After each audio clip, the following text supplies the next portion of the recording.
പ്രധാനപ്പെട്ട വിനോദസഞ്ചാര സീസണിൽ തേക്കടിയിലെ ബോട്ടിംഗ് പ്രതിസന്ധിയിലാക്കി തടാകത്തിലെ ജലനിരപ്പ് താഴുന്നു. മുല്ലപ്പെരിയാറിൽ നിന്ന് തമിഴ്നാട് നിയന്ത്രണമില്ലാതെ ജലമെടുക്കുന്നതാണ് ജലനിരപ്പ് താഴാൻ കാരണം.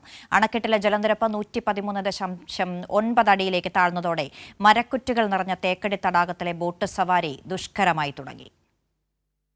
തമിഴ്നാട്ടിലേക്ക് നിയന്ത്രണമില്ലാതെ ജലം ഒഴുക്കിയതോടെയാണ് മുല്ലപ്പെരിയാർ അണക്കെട്ടിലും തേക്കടി തടാകത്തിലും ജലനിരപ്പ് താഴുന്നത്. അണക്കെട്ട് നിർമ്മാണത്തോടെ രൂപപ്പെട്ട തടാകത്തിൽ ജലം സംഭരിക്കപ്പെട്ടതോടെ മുങ്ങിയ മരങ്ങളുടെ കുറ്റികൾ ജലനിരപ്പ് താഴ്ന്നതോടെ തടാകത്തിൽ കൂടുതൽ സ്ഥലങ്ങളിൽ ഉയർന്നു വരും.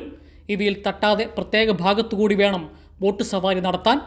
നിലവിൽ ജലനിരപ്പ് 113.9 അടി ഉണ്ടെങ്കിലും ഇത്രയും ആഴത്തിൽ ജലമുള്ളത് അണക്കെട്ടിന് സമീപ പ്രദേശത്ത് മാത്രമാണ്.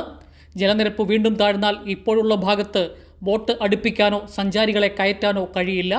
തേക്കടി ജലാശയത്തിലെ ജലനിരപ്പ് ക്രമാതീതമായി താഴ്ന്നത് തേക്കടിയിലെ പ്രധാന ആകർഷണീയമായ ബോട്ടിങ്ങിനെ ഗുരുതരമായി ബാധിക്കും.